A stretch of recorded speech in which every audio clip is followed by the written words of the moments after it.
Olá para todos, eu sou o irmão Josué e nós estamos iniciando mais um estudo bíblico. Para ser mais exato, o vídeo 5 do canal. E eu gostaria de dizer a todos que estão assistindo que se você conheceu esse canal a partir do vídeo 5, eu recomendo a vocês que voltem para o vídeo 1, porque nós estamos estudando na sequência e você vai entender melhor se acompanhar essa sequência. Esse canal se chama Estudos Bíblicos, Bíblia, Alimento Espiritual, e eu apoio essa capa na passagem de João 6, do 66 ao 68, que diz, né? Jesus estava sendo abandonado pelos que o seguiam, e aí ele olhou para os discípulos particulares dele, né, e disse, se vocês quiserem ir embora também, fiquem à vontade. E aí Pedro disse algo que me chama muito a atenção. Senhor, para que iremos nós, se só tu tens as palavras de vida eterna? A intenção do canal é exatamente essa, trazer alimento espiritual para todos os que assistirem essas aulas. E aí nós estamos no vídeo 5, no tema 1, na aula 5 do tema 1. E qual é o tema 1 do canal? Escatologia bíblica. Nós estudamos na lição passada a história de Daniel e vimos que não só o Apocalipse fala sobre escatologia bíblica, que são as profecias dos últimos tempos, mas que Daniel também ele fala sobre o fim dos tempos, sendo que João ele enfatiza a vitória da igreja e de Israel e o destino final dos ímpios, e Daniel ele enfatiza os governos mundiais, tendo como último governo Jesus, né? A pedra que destrói a estátua e que reina eternamente. Nós vamos estudar hoje, irmãos, uma lição que me chama muito a atenção, e eu vou dizer aos irmãos, esse vídeo 5, ele me emociona muito e é um dos vídeos mais importantes desse canal. Por quê? Porque nessa lição 5, que tem como título Daniel defende o pré-tribulacionismo, nós vamos ver, irmãos, que no último capítulo do livro de Daniel, ele defende a teoria pré-tribulacionista, que é a que eu concordo, e ele defende as duas fases da vinda de Cristo, o arrebatamento antes da grande tribulação e a segunda vinda de Cristo depois da grande tribulação. E eu acho isso simplesmente fantástico. É tanto que eu vou compartilhar o link desse vídeo nos canais que defendem o pré-tribulacionismo. A minha intenção, irmãos, não é que o meu canal fique conhecido, não. Se o meu canal ficar conhecido, é claro que eu vou gostar. Eu não vou ser falso aqui e dizer que não vou gostar. Mas a intenção é que esses canais que falam e defendem o pré-tribulacionismo vejam essa visão que Deus me deu, né, que foi uma visão que eu acredito que foi particular, mostrando que Daniel, que viveu 600 anos antes de Jesus nascer, e teve a mesma visão que João teve anos depois que Jesus foi assunto aos céus, mesmo Daniel vivendo 600 anos antes de Jesus, ele defendeu o pré-tribulacionismo, ele defendeu que Israel e igreja são grupos diferentes, e defendeu também que o arrebatamento acontece antes da grande tribulação e que a segunda vinda de Cristo acontece depois da grande tribulação. Quando eu tive essa revelação, irmãos, pré-tribulacionista, eu me emocionei e vou compartilhar exatamente nessa aula com vocês. E aí, por que eu vou compartilhar o link desse vídeo nos grandes canais de pré-tribulacionismo? Porque esses grandes pastores e irmãos que falam e defendem o pré-tribulacionismo podem até aprender alguma coisa com essa minha aula, assim como eu aprendo com a aula deles, e quem sabe eles usem esse conteúdo também nos grandes canais deles, porque a minha intenção é que todos venham a crescer na graça e no conhecimento da palavra de Deus. Então, voltando aqui os slides, o título da lição de hoje é Daniel defende o pré-tribulacionismo e defende as duas fases da vinda de Cristo antes mesmo de Jesus nascer. A gente viu em lições anteriores o que é o arrebatamento da igreja, né? O cumprimento da promessa que Jesus fez em João 14, de que viria outra vez e nos levaria para que onde ele estiver estejamos nós também. E eu defendi também nesse canal que o arrebatamento é um evento e a segunda vinda de Jesus é outro evento. Os dois divididos por 7 anos da grande tribulação.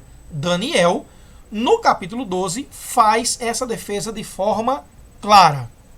Então, nós vamos iniciar a lição 5, que vai ter essa divisão. A introdução, Daniel defende os dois grupos. O tópico 1, Daniel defende os dois eventos distintos. No tópico 2, nós vamos ver que Daniel tem uma visão de um homem de linho fino, nós vamos ver quem é esse homem. No tópico 3, nós vamos ver que João viu o Jesus glorificado. No tópico 4, nós vamos ver a teoria selada até o fim dos tempos. E no tópico 5, nós vamos ver exatamente a defesa de Daniel no capítulo 12. E logo após, nós concluímos essa lição com a conclusão. Eu gostaria de deixar bem claro que da introdução até o tópico 4, né, são tópicos rápidos, porque todos eles se relacionarão com o tópico 5, que é exatamente a defesa de Daniel no capítulo 12.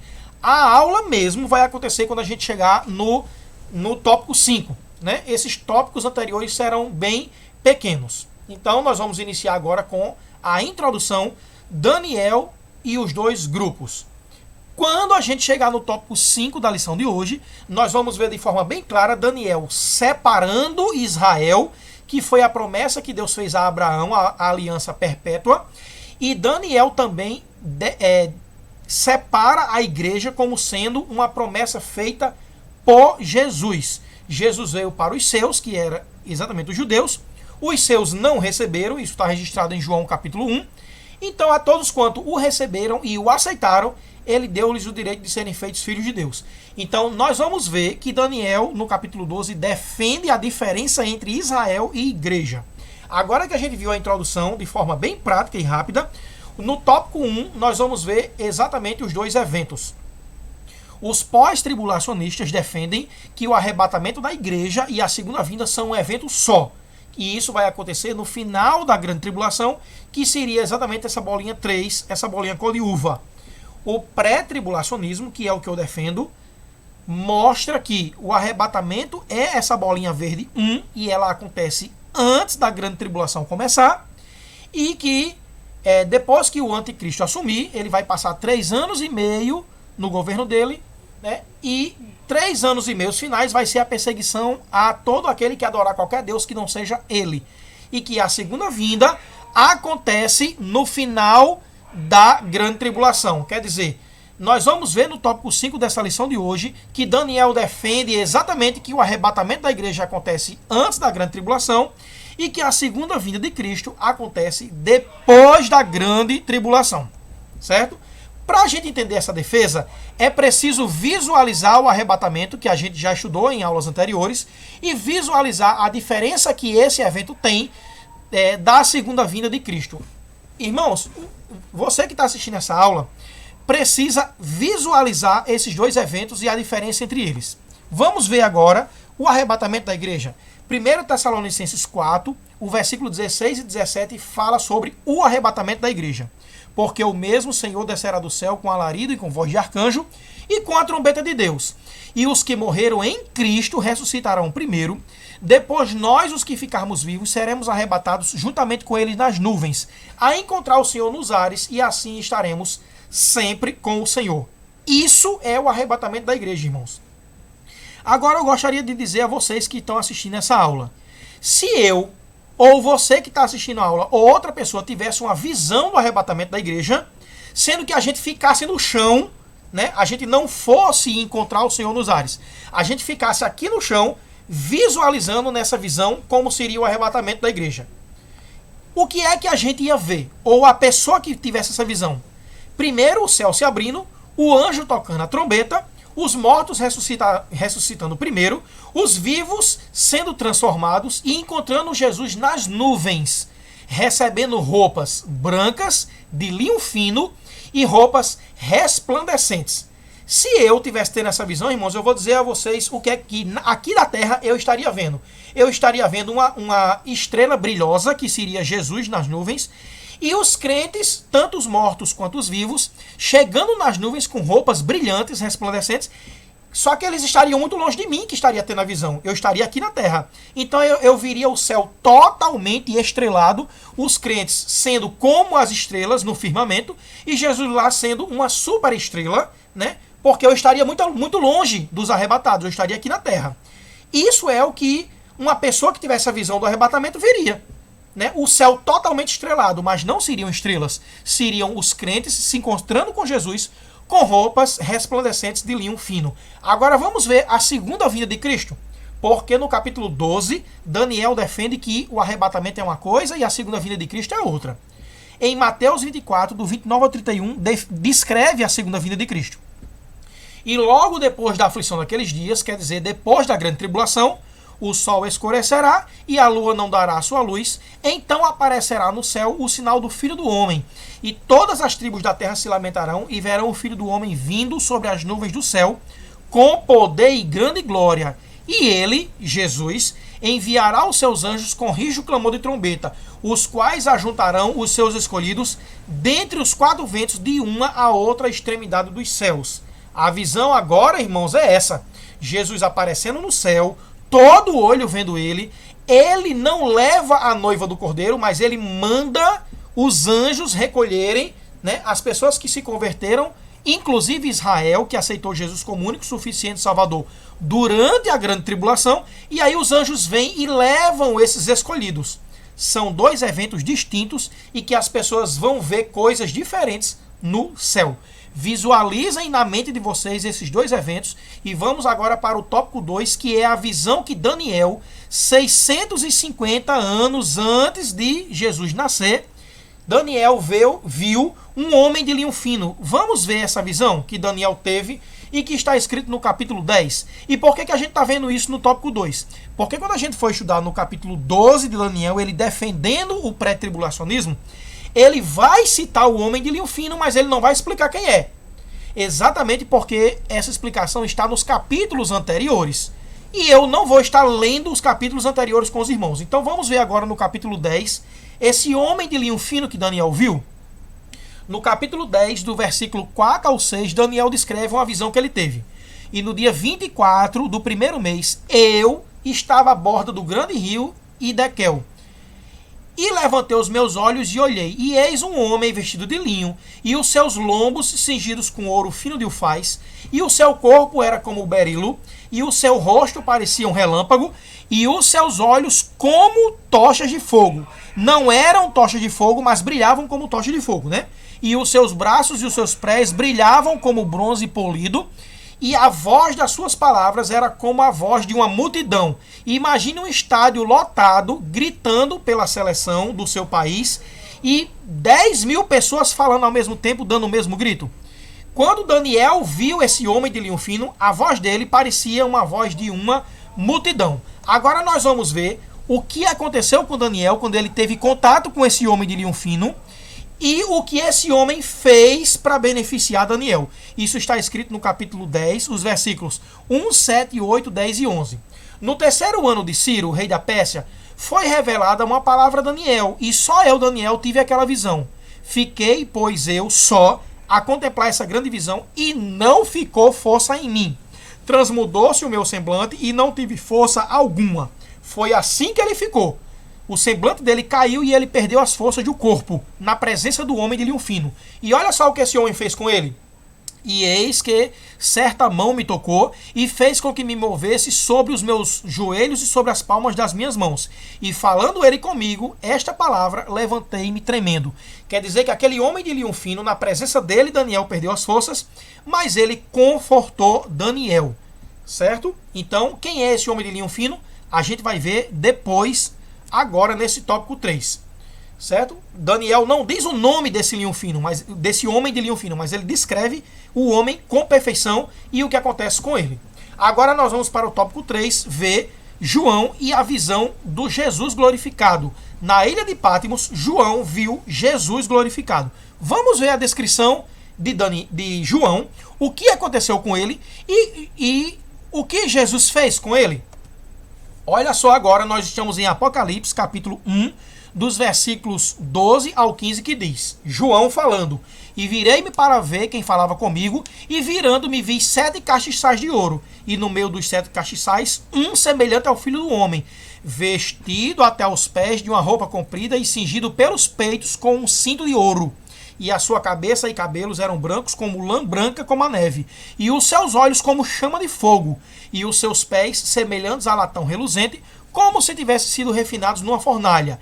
E a sua voz era como a voz de muitas águas, quer dizer, uma cachoeira faz muito barulho quando a água está caindo. E essa foi a impressão do Jesus glorificado que João teve na ilha de Patmos, que a voz dele era uma voz que fazia muito barulho. Era mesmo Jesus que estava falando com João? Era. E ele diz isso em Apocalipse, no capítulo 1, versículos 17 e 18. O que foi que aconteceu com João? E eu, quando o vi, caí a seus pés como morto. Quer dizer, ele perdeu totalmente as forças do corpo. E ele pôs sobre mim a sua destra, dizendo-me, não temas. Quer dizer, ele confortou João. E aí o que foi que ele disse? Eu sou o primeiro e o último, e o que vivo e foi morto, mas eis aqui estou vivo para todo sempre, amém. E tenho as chaves da morte e do inferno. Irmãos, o único que morreu, ressuscitou e continua vivo para todo sempre é Jesus. Então, categoricamente eu posso afirmar, o homem glorificado que João viu na visão dele e que João perdeu as forças perto dele e que ele confortou João com a sua mão direita, foi o Jesus glorificado. Agora eu vou pegar o texto de Daniel, que ele viu no capítulo 10, e que ele cita no capítulo 12, o homem de linho fino, e vou colocar junto com a descrição de João no Apocalipse. Lembrando que Daniel viveu mais de 600 anos antes de Jesus nascer de Maria, certo? Olha só as descrições como batem. O texto de cima é o de Daniel e o texto de baixo é o de João. Olha a parte vermelha como bate.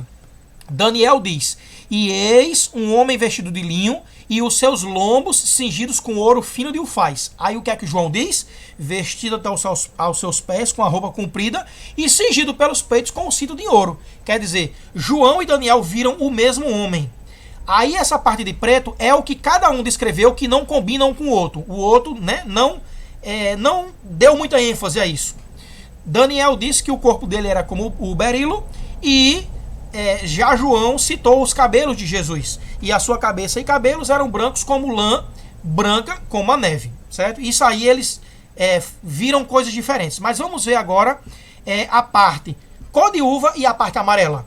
Daniel disse, e o rosto parecia como um relâmpago, e os seus olhos como tocha de fogo. Quer dizer, os olhos daquele homem que Daniel viu brilhavam muito. E olha o que foi que João viu, e os seus olhos como chama de fogo. Quer dizer, tocha de fogo e chama de fogo, a descrição é a mesma. Vamos ver agora a parte azul. Daniel diz, e os braços e os pés brilhavam como bronze polido. João diz a mesma coisa, e os seus pés semelhantes a latão reluzente, como se tivesse sido refinado numa fornalha. Quer dizer, tanto um quanto o outro viu que a pele de Jesus brilhava, como se o latão tivesse passado pela fornalha. E os dois falam exatamente a mesma coisa sobre a voz do Jesus glorificado. Daniel diz, e a voz das suas palavras era como a voz de uma multidão, e João descreveu essa mesma coisa, dizendo que a voz do Jesus glorificado era como de muitas águas. E olha o que aconteceu com os dois, e o que Jesus glorificado fez com os dois, a descrição também bate, certo? Daniel diz, e não ficou força em mim, transmudou-se o meu semblante, e não teve força alguma. João diz a mesma coisa, e eu, quando o vi, caí aos seus pés como morto. Quer dizer, na presença de Jesus glorificado, o corpo não aguenta, começa a tremer e perde as forças. Mas nos dois textos, tanto de Daniel, 600 anos antes de Jesus nascer, como no de João, depois que Jesus foi glorificado e assunto aos céus, os dois dizem que a mão direita de Deus confortou os dois. Daniel diz, e eis que certa mão me tocou e fez com que eu me movesse sobre os meus joelhos e sobre as palmas da minha mão. E falando ele comigo essa palavra, levantei-me tremendo. João diz a mesma coisa, e ele pôs sobre mim a sua destra, dizendo, não temas. Então, eu posso, através dessas afirmações que a gente acabou de ver, Quando no capítulo 12 citar, e o homem de linho fino falou comigo, não tenham dúvida de que o homem de linho fino, no capítulo 12, é o Jesus glorificado. Porque nos capítulos anteriores, que eu não vou voltar para citar, eu citei agora, Daniel tem a visão de Jesus glorificado, mesmo 6 séculos antes dele nascer. Agora que o homem de linho fino e João que viu Jesus glorificado, as descrições batem, nós vamos ver no tópico 4 a teoria selada até o fim. O que são teorias seladas? Os reis de antigamente, eles tinham ou um anel, ou um aparelho, né? Um objeto, que tinha o rosto dele, e que ele pegava uma solução, provavelmente... Bom, eu não sei que material eles usavam, né? Mas eles usavam um material que eles esquentavam e selavam as cartas. E aí, meus irmãos, eu vou dizer a você, quem quebrasse esse selo que não fosse o destinatário, recebia uma pena de morte. E ninguém podia ter esse selo do rei, não. Digamos que um general fizesse uma cópia, e aí ele quisesse fazer uma conspiração sem que o rei soubesse. Aí ele ia e selava a carta e mandava alguém. Aí o rei descobria, traga essa carta aqui. Aí o rei pegava aquela carta, olha, tem o meu selo, mas não fui eu que selei. Quem foi que selou? Aí a pessoa, para não morrer, ia dizer, rapaz, quem me entregou foi o general fulano de tal. Manda o general vir aqui. Onde foi que você conseguiu o meu selo? Que eu não permito ninguém ter o meu selo. Porque eu não queria que você lesse, não. Eu queria que só o destinatário lesse. Aí o general ia ter que se entregar, né? Eu fiz uma cópia do seu selo e o general ia ser condenado à morte. Só quem podia ter aquele selo real era o próprio rei. E ai daquele que quebrasse o selo. Como é que acontecia isso? Ele pegava exatamente e trancava aquela mensagem para que ninguém, nem a pessoa que ia levar a mensagem, nem ninguém no caminho lesse. Era uma carta para que o destinatário lesse. E aí o que acontece? Muitas profecias foram seladas até o tempo do fim. Por quê? Porque Deus não queria que no meio do caminho, nem muito menos, a pessoa que escreveu entendesse, não. E isso acontece no capítulo 12 de Daniel. Daniel recebe as palavras seladas, e aí o Jesus glorificado, que é o homem de linho fino, diz a ele, sela essas palavras até o fim, que os destinatários da última geração do arrebatamento vão entender. E aí, alguns versículos depois, Daniel, teimoso, diz, Senhor, aquelas palavras seladas eu não entendi, o Senhor podia me explicar? E o Jesus glorificado repreende Daniel. Daniel, eu já disse a você anteriormente que as palavras estão seladas para o tempo do fim, deixe de ser teimoso. E ele não revela a Daniel, né, aquele segredo, porque não era para Daniel entender. Por que é que eu estou dizendo isso, irmãos? Porque os pós-tribulacionistas, eles desvalorizam a teoria pré-tribulacionista, dizendo que é uma teoria recente. Eu não estou aqui para brigar com os pós-tribulacionistas. Eu só estou dizendo que os pós-tribulacionistas desvalorizam as cartas, qualquer interpretação recente, e Daniel foi repreendido porque ele não deveria entender. Vamos ver aqui um exemplo no livro de Apocalipse de uma palavra selada para o tempo do fim. Apocalipse 13, os versículos 1, 2 e 18 diz: E eu pus-me sobre a areia do mar e vi subir do mar uma besta que tinha 7 cabeças e 10 chifres, quer dizer, o anticristo. E o dragão deu-lhes o seu poder e o seu trono, e grande poderio. Aqui há sabedoria. Aquele que tem entendimento, calcule o número da besta, porque é o número de um homem, e o seu número é 666. Irmãos, essa profecia era para João entender? Ele saber exatamente quem era o anticristo? Não.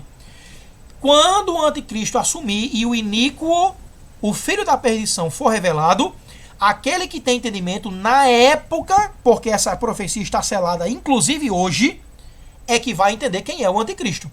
Muita gente hoje em seus vídeos estão dizendo o anticristo é fulano, o anticristo é fulano. Mas, irmãos, quando o anticristo assumir e o filho da perdição for revelado, é que alguém vai calcular e dizer ele é o anticristo, porque essa profecia está selada até o tempo do fim.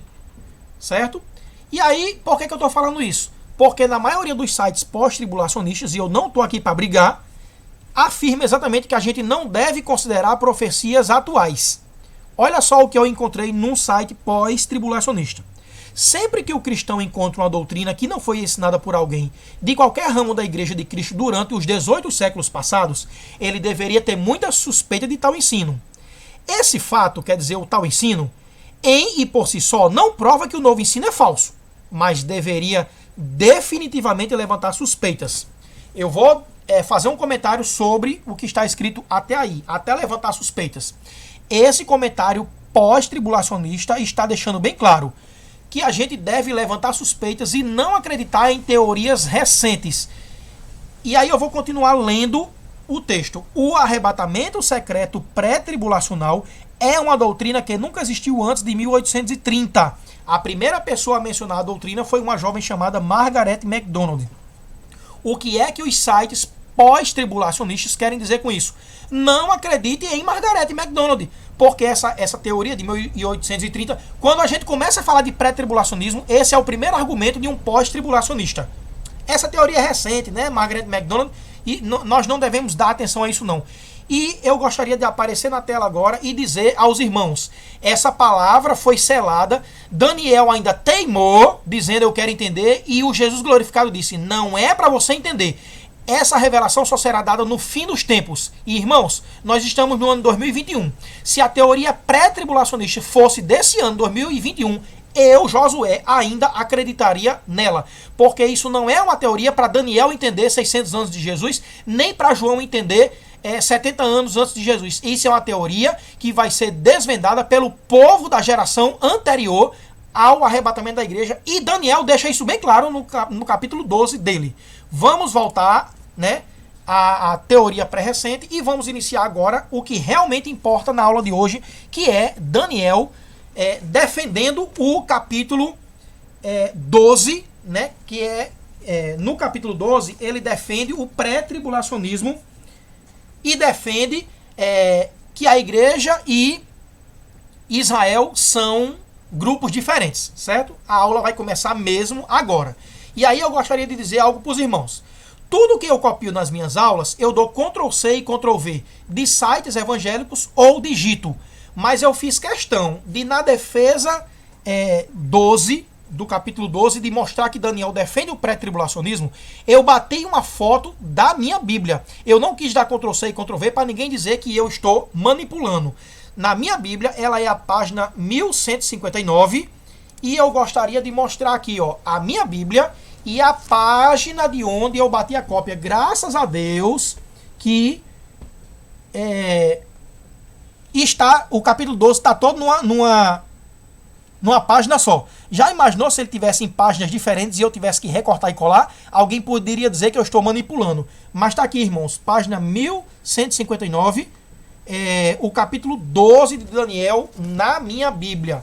Eu faço questão de, enquanto estiver defendendo isso que eu vou defender agora, mostrando que Daniel defende o pré-tribulacionismo, está com a página da minha Bíblia, que, é lógico, não vai ficar pequena assim não. Eu expandi para que os irmãos vejam na tela completa. Primeira coisa que eu vou falar é sobre o título do capítulo 12. Os últimos tempos, as palavras seladas. Aí deixa bem claro que não era para Daniel entender. Essa revelação seria desvendada pelos destinatários, que é o povo da geração do arrebatamento. Olha só o que diz o versículo 4. O Jesus glorificado dizendo a Daniel: e tu, Daniel, fecha essas palavras e sela esse livro até o tempo do fim. Quer dizer, não é da sua conta. Daniel, teimoso, depois que já tinha recebido a ordem de fechar até o tempo do fim, nos versículos 8 e 9 ainda diz: eu, pois, ouvi, mas não entendi. Por isso eu disse: Senhor meu, qual será o fim dessas coisas?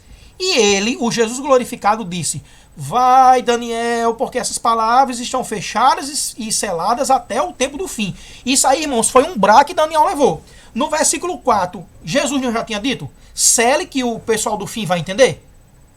Né? Através, digamos, da revelação de Margaret MacDonald. Aí o teimoso do Daniel vai e diz: mas eu não entendi, queria entender. Você não vai entender. Feche e cele até o tempo do fim.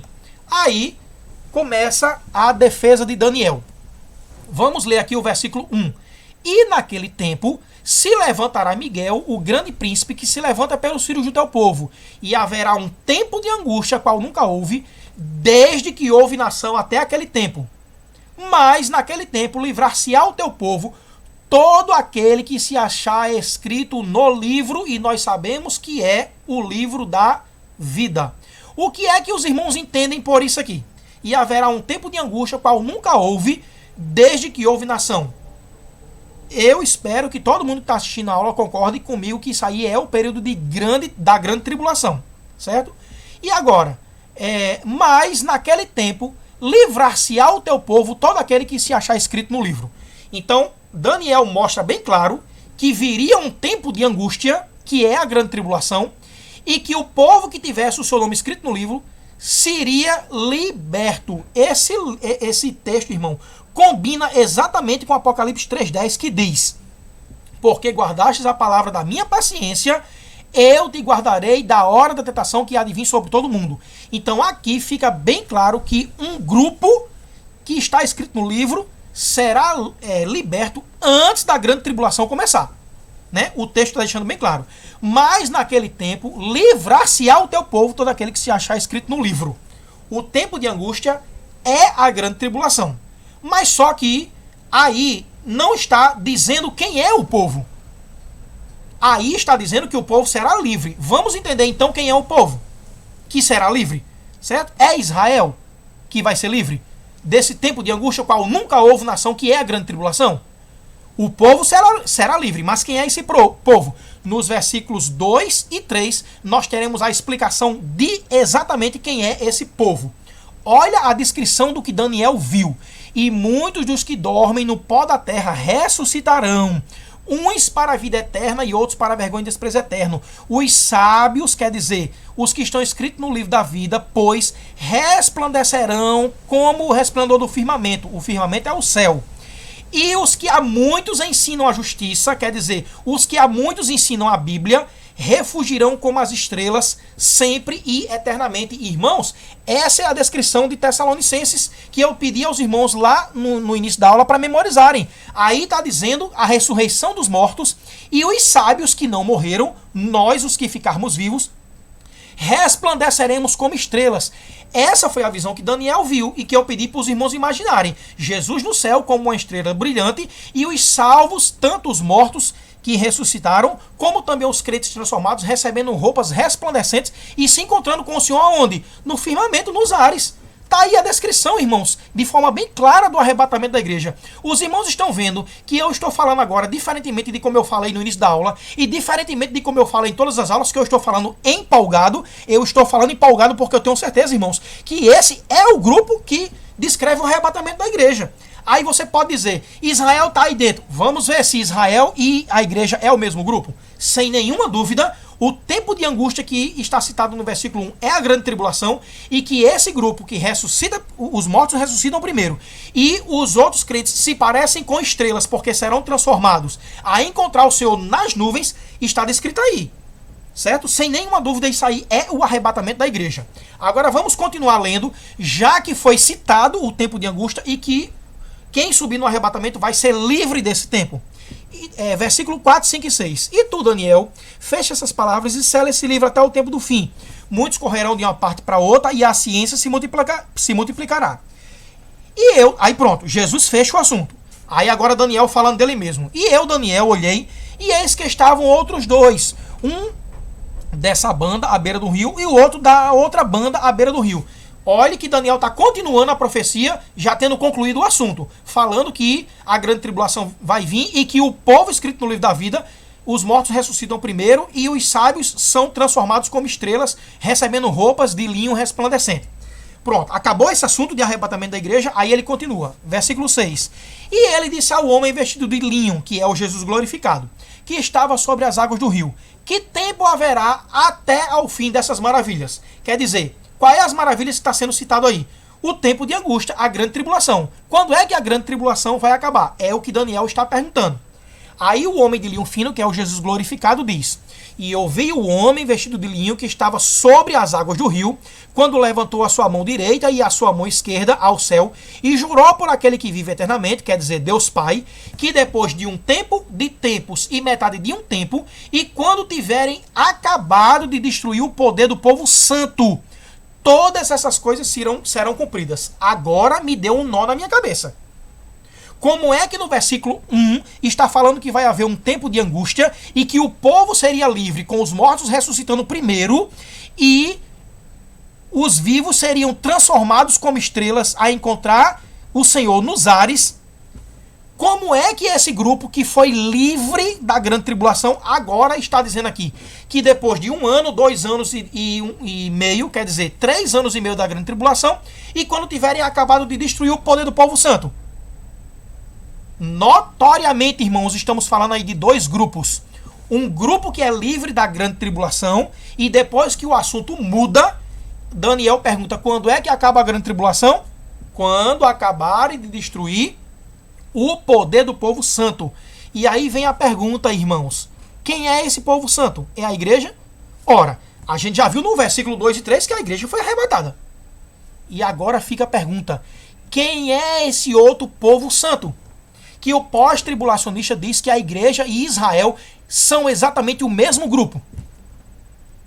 O nó está começando a desembaralhar. E existe um povo que vai passar pela grande tribulação por 3 anos e meio, e que o anticristo vai destruir o povo dele e perseguir, né? Vai destruir o poder do povo santo. O que é o poder do povo santo? É o evangelho, falar de Jesus, falar da vida eterna. E o anticristo, durante a grande tribulação, vai destruir esse poder. Ele vai proibir a pregação das novas do evangelho e da vida eterna. E o povo santo será perseguido. Será que esse povo santo é a igreja? Não, meus irmãos, a igreja já subiu no versículo 2 e 3. O assunto no versículo 4, 5 e 6 já mudou. Daniel está perguntando como é que termina a grande tribulação. E aí está dizendo que um povo santo será destruído e todo o seu poder será tirado. Agora vamos ver que povo santo é esse? Porque depois do versículo 8 e 9, onde Daniel questiona: me explica aí essas palavras seladas, e ele leva o brá do Jesus glorificado, Jesus dizendo a ele: fique na sua, você não tem que entender não. Quem vai entender essa revelação é o povo da geração antes da minha vinda e do arrebatamento. Aí agora nos versículos 10 e 11, ele explica quem é o povo que vai passar pela grande tribulação, o que vai acontecer com eles. Ele não já explicou no versículo 2 e 3 os arrebatados? Agora vem outro grupo, de forma bem clara. Muitos serão purificados e embranquecidos e provados, mas os ímpios procederão impiamente, e nenhum dos ímpios entenderá, mas os sábios entenderão. Quer dizer, o grupo que o anticristo vai tirar o poder deles, que é o povo santo. E desde o tempo em que o contínuo sacrifício for tirado e posta a abominação desoladora, haverá 1290 dias. Irmãos, 1290 dias, se o ano tem 365 dias, dá exatamente 3 anos e meio. O irmão pode fazer esse cálculo depois, certo? 1290 dias dá exatamente 3 anos e meio, que é o tempo que está descrito no versículo 7. Depois de um tempo, 2 tempos e metade de um tempo, quando o anticristo destruiu o poder do povo santo. E aí o que é que vai acontecer com esse povo santo? Eles serão mortos, serão purificados, serão provados, os ímpios procederão impiamente, nenhum dos ímpios entenderá, mas os sábios entenderão. E aí descreve bem direitinho a segunda vinda do Senhor. E desde o tempo em que o contínuo sacrifício for tirado, quer dizer, o anticristo vai assumir, vai fazer acordo com Israel e vai permitir que Israel volte ao culto e ao sacrifício. Mas quando chegar no meio da grande tribulação, ele vai quebrar o acordo e vai proibir o sacrifício contínuo. E quando esse sacrifício contínuo for tirado e posta a abominação desoladora, aí terá 3 anos e meio. E o que é essa abominação desoladora? É exatamente quando o anticristo proibir a adoração ao Deus de Israel e a qualquer Deus, e ele se disser sendo Deus e querer adoração. E quem não o adorar será morto. Irmãos, é o mesmo grupo do versículo 2 e 3? Raciocínio se é o mesmo grupo, irmãos. E aí ele diz sobre esse segundo grupo: bem-aventurado que espera e chega até 1335 dias. Por quê? Porque Jesus vai aparecer no céu na segunda vinda dele e vai mandar os anjos resgatarem os que sobreviverem à grande tribulação. Qual será o fim dessas coisas? Será exatamente após mais ou menos um período de 1335 dias, irmãos. Quer dizer, são o mesmo grupo e haverá um tempo de angústia qual nunca houve, mas naquele tempo livrar-se-á o teu povo, todo aquele que se achar escrito no livro. Como é que esse povo vai ser salvo? Os mortos ressuscitarão e os sábios serão transformados em estrelas, a encontrar o Senhor nas nuvens. Muito bem. Aí Daniel pergunta, e como será o fim desse tempo de angústia? Aí Jesus descreve, aí não vai haver livramento não, meu amigo. O segundo grupo vai ser morto, vai ser perseguido, os ímpios vão proceder impiamente e só os sábios entenderão. Irmãos, são dois grupos diferentes. Daniel está mostrando e deixando bem claro. Essas palavras são seladas, a gente pode acreditar em Margaret MacDonald sem nenhum problema, porque o povo do fim é que entenderia. E aí ele deixa bem claro, Miguel, o grande príncipe, vai vir tocar a trombeta, Jesus vai aparecer no céu, vai levar a igreja com os mortos ressuscitando primeiro. Eu tô igual a um martelo batendo no prego, sendo repetitivo, mas eu vou ser repetitivo, irmãos. Porque Daniel está defendendo o pré-tribulacionismo aí, e Daniel está defendendo que são dois grupos diferentes e que o arrebatamento da igreja acontece com a ressurreição dos mortos e os sábios sendo transformados em estrelas, e diz que Israel vai continuar aqui na terra e vai ser purificado e morto com quem ficar aqui na terra, e só na segunda vinda é que eles serão resgatados, irmãos. Daniel defende de forma bem clara isso aí, está mais alvo que a neve. Daniel viveu 600 anos antes de Jesus nascer, mas ele deixa bem claro, existe um grupo que será livre da grande tribulação, e depois da grande tribulação, um pessoal vai morrer sendo perseguido pelos ímpios, e depois da grande tribulação, bem-aventurados são aqueles que sobrevivem a 1335 dias, porque vão ver Jesus vindo no céu para resgatá-los e restaurar Israel. Daniel defende a teoria pré-tribulacionista no Velho Testamento. O Novo Testamento não tinha sido nem escrito, mas as visões escatológicas de Daniel mostram o pré-tribulacionismo está certo. Agora eu vou voltar para o slide e nós vamos para a conclusão da lição. Daniel orava 3 vezes ao Senhor e Deus mostrou a ele no capítulo 12 de forma bem clara. O arrebatamento da igreja é um evento e eu vou vir para buscar minha noiva. E a segunda vinda de Cristo, 7 anos depois da grande tribulação, onde as pessoas que ficarem aqui serão mortas e perseguidas até o poder do povo santo ser totalmente destruído. E a Bíblia também diz que quando o anticristo assumir, o povo santo, que é o povo de Israel, será entregue nas mãos dele. E aí ele vai perseguir e matar esse povo. Só depois de 7 anos da grande tribulação é que Jesus vem nos céus com poder e grande glória com a igreja para resgatar Israel. Amém? Então, essa aula eu deixo para vocês, mostrando que nós, pré-tribulacionistas, acreditamos que o arrebatamento acontece antes da grande tribulação e que a segunda vinda de Cristo acontece depois dos 7 anos da grande tribulação, com Jesus vindo com a igreja para restaurar Israel, que só vai se converter durante a grande tribulação, porque em João 1 diz que Jesus veio para os seus, mas os seus não receberam. Quando é que eles vão acreditar em Jesus?